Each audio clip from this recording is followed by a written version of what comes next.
This is the way that I first learned Latin. Hi, I'm Emily Weiss, host of Latin Storytime, where I help you introduce your child to the Latin language through diglot, or two language forms of classic children's stories. In today's video, I'm going a little bit more informal because I want to give you the story of how I first learned Latin over 18 years ago. So today's part my personal story, part curriculum review, and I'll give you a picture of how I learned Latin in high school and college, and then up to today, because I'm still learning just like you are. So here was the first book that I used for learning Latin. I was homeschooled in high school, and when I chose to do Latin, it was because I didn't have a modern foreign language that I was particularly drawn to, but I needed to pick some language to study for high school graduation requirements. So my dad suggested Latin because he was interested in classical education. He saw that there were benefits that could be gleaned from it. And it sounded like a good idea to me because, like I said, I didn't have another direction that I wanted to go. And at that time, we used the Latin Road to English Grammar. This is the original first edition, but there is a newer edition available. And this is the second book. There are two books. There might be more now. I don't actually know. And this is what is called a grammar translation method text. If you watched my channel before, you may know that I try to take more of a spoken, active, natural way of learning Latin, where I introduce your child to Latin through context of stories and vocabulary repetition and implicit grammar, meaning that I don't tell them what the grammar features are, but I try to conjugate and decline the words properly in the context of a story. So that's the way I lean more now, but I did first start learning Latin through grammar translation, which basically means you learn some vocabulary, you learn how the grammar works, and then you work it out through translating back and forth between Latin and English.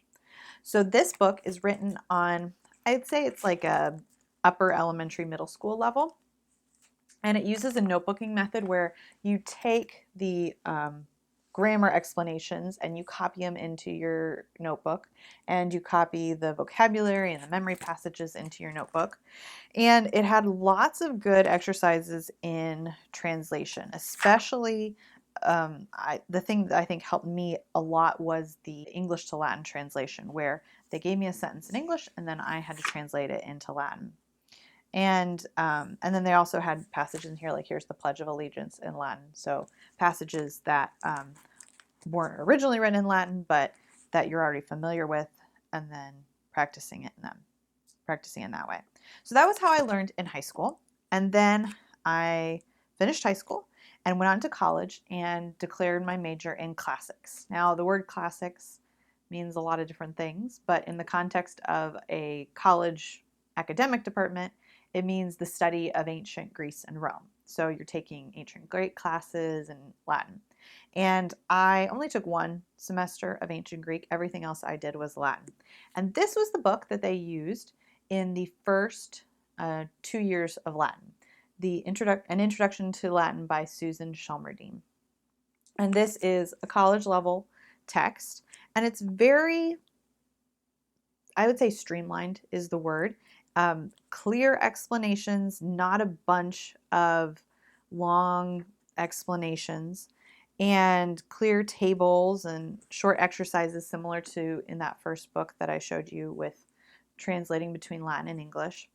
And then one of the things that was unique about this book that I haven't seen in other books, it might be in some, is there were these passages, again, I know you can't see it very well, but dictionary practice sections where this is a list of 12 words that look remarkably similar and all have the first 2 to 3 letters in common, but are actually different words or different conjugations or declensions of the same word.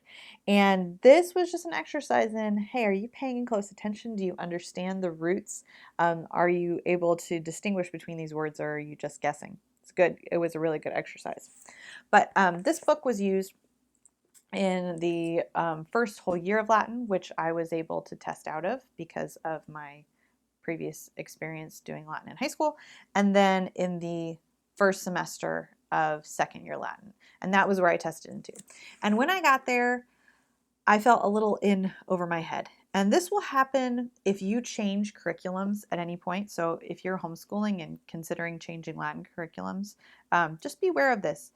Different curriculums use different vocabulary sets. There will be some words that are common between them because high frequency words are used, but a lot of times you're going between two different authors and they value different vocabulary for different reasons. And so it may seem overwhelming at the beginning when you have just jumped in of, oh, all of these words I have no idea of. And that was what happened to me when I jumped into this class in college, is I hadn't had the same vocabulary base. And so I felt a little in over my head. And I went to the professor and said, I'm overwhelmed. I think I'm just going to drop and go back and take the previous semester. And he encouraged me not to because he saw that I understood the grammar, even if I didn't have all of vocabulary.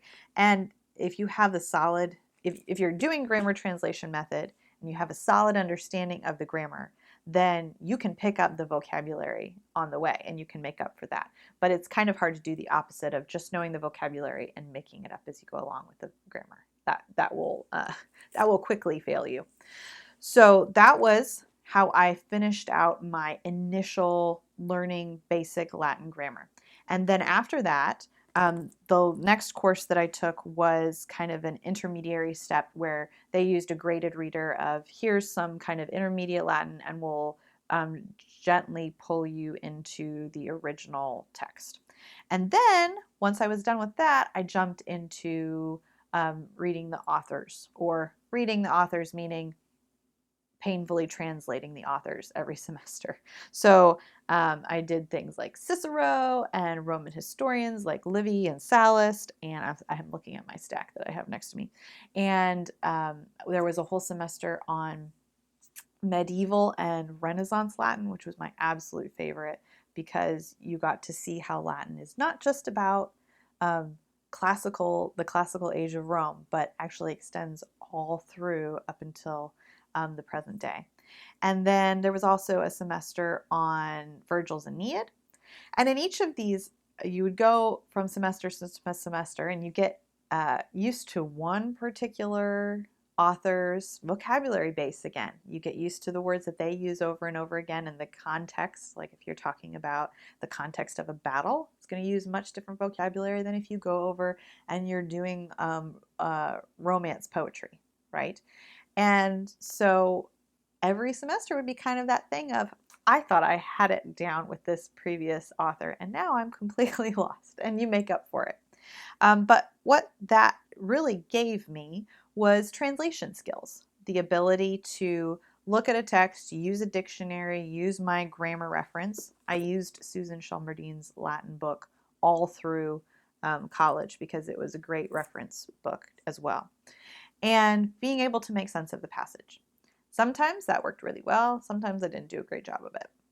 So I finished my degree 4 years after I graduated from college. I did start teaching Latin in a private school. I had to kind of relearn a lot of things that I had lost over that 4-year time. And I also grew in understanding of the different ways that there are to teach Latin. I didn't really know that you could teach Latin in a more natural method, the way that we learn our first language. And I didn't realize that people could just pick up a Latin text and be able to read it without a dictionary or that painful work of translating it between the two languages.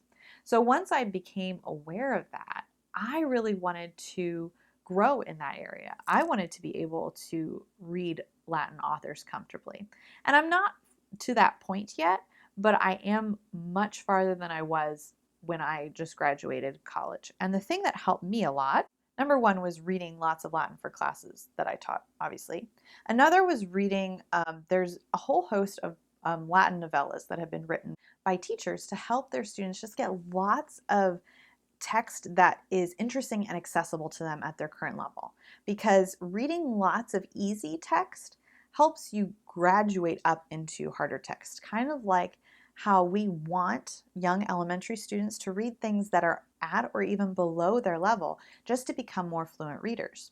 So I read some of those novellas. And then the other thing that I used was Hans Orberg's Lingua Latina per se illustrata. That just means the Latin language illustrated or explained through itself.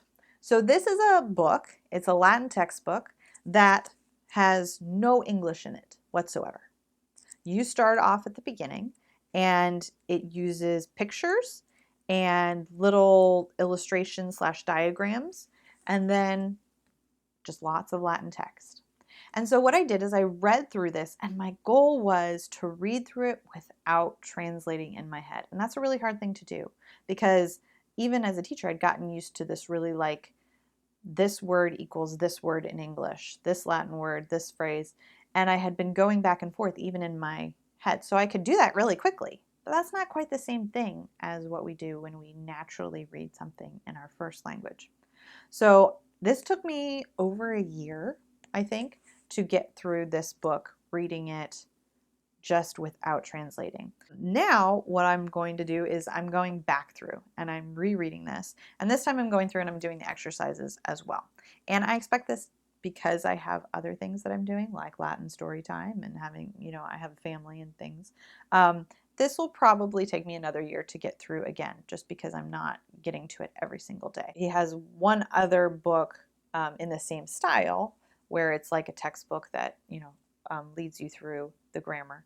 And then he also has texts where it's been written, they're original Latin texts by authors, but they've been written in the same style with the margin notes and the illustrations and things like that. So that's where my reading is going now. There's a whole host of resources online by people that have much more Latin fluency than I do.